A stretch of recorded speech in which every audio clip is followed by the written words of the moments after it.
Alright guys, what's going on? Today we're going to be talking about Bulova.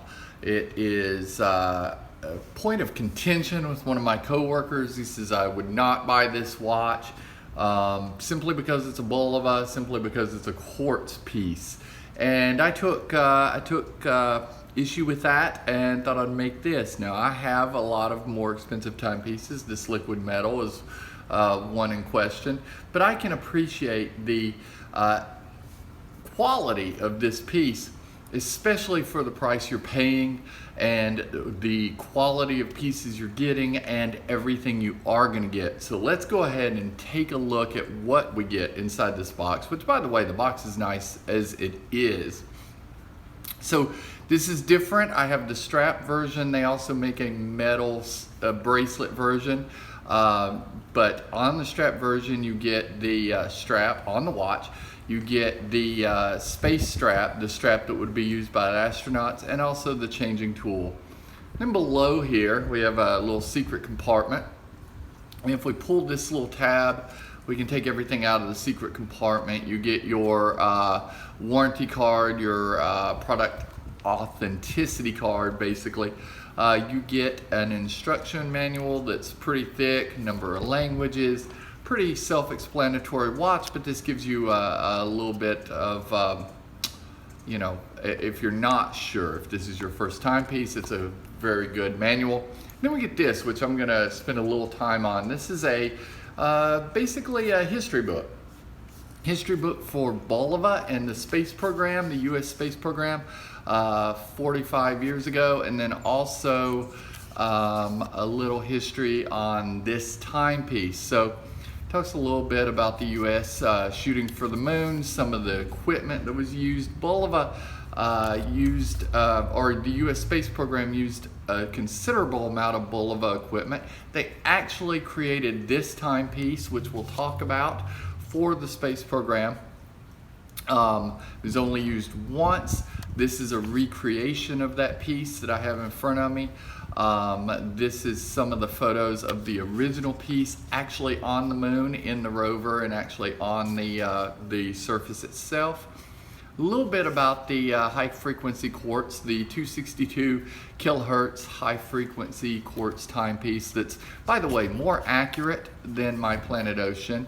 My Speedmaster, which costs thousands more, but is revered in the space community and the timekeeping community as the best space watch, and I might take a little contention to that as well. I don't think it's a bad piece. I love it, but this is a fantastic little watch for less than a quarter of the price. You get it on this sort of alligator strap. It's sort of textured, interesting little strap. You also get the secondary strap. This strap would have gone around the spacesuit. Instead of the original inscriptions, they have the date of mission, which is 8/2/1971. I was born in 1971, so of course I had to have this piece. And then below it, you have the kilohertz frequency that the watch runs on, the current timepiece. And then of course you get your Bulova strap changing tool. This fork is pretty high quality. I haven't broke it yet.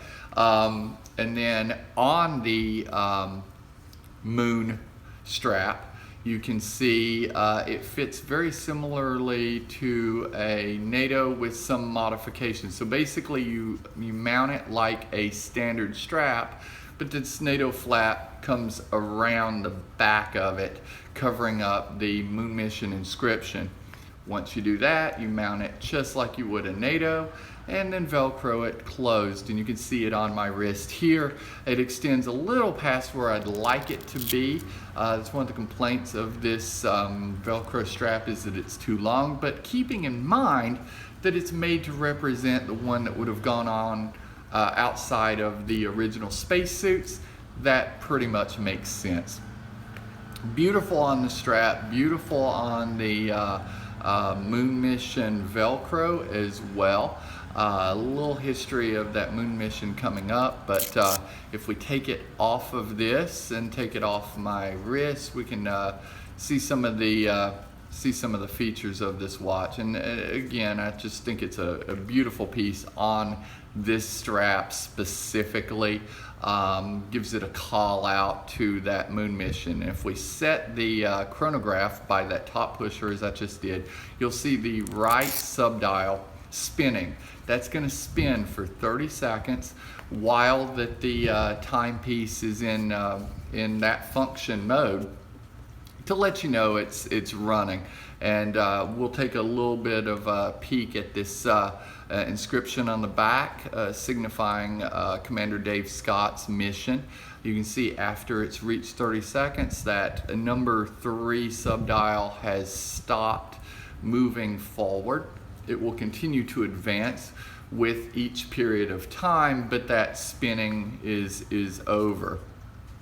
The bottom subdial, the one at the 6 o'clock timing, is where you're going to get your seconds hand. It does have a tick, but it's so small, it's very insignificant, not really noticeable. If you look at the 4 o'clock position, you'll see the date. Now that is something that was not on the original worn by Dave Scott on the moon. But being a modern timepiece, they felt like they need it. And of course the bottom pusher resets that chronograph. And I love quartz chronographs because they reset slowly. I think it's the coolest thing.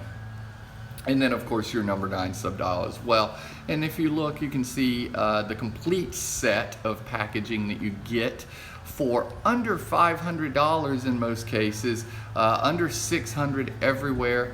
These have been out long enough that you can find the used pieces pretty readily. As I'm pointing to, if you get the strap version, you also get the moon strap, you get this casing.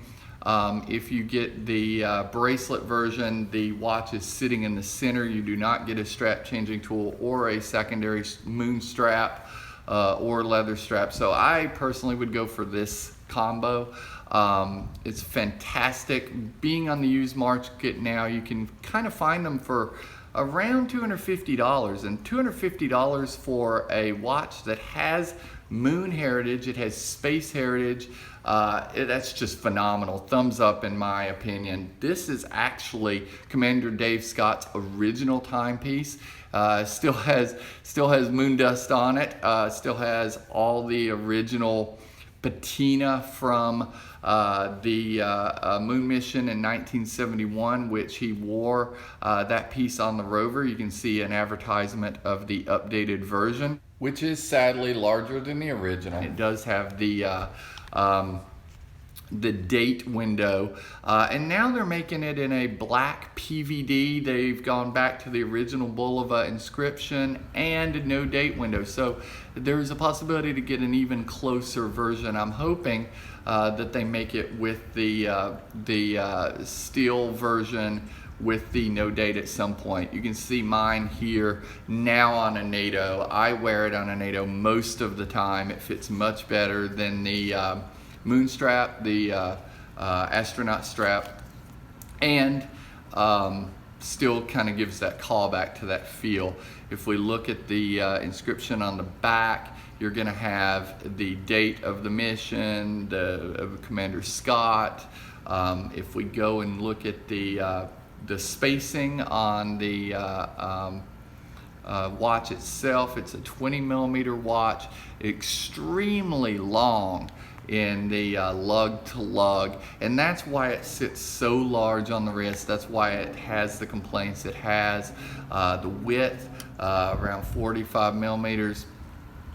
But the point I want to make about this watch is you don't really buy this watch to buy it, and again, the lug to lug is huge, I get that, but you don't buy it because it fits perfectly here. You buy it for the history. You buy it for what it meant to the US space program, what it meant to Bulova, and you know, to me, it's a fantastic piece. I'm gonna give it a big, huge thumbs up. I hope you guys enjoyed this, guys.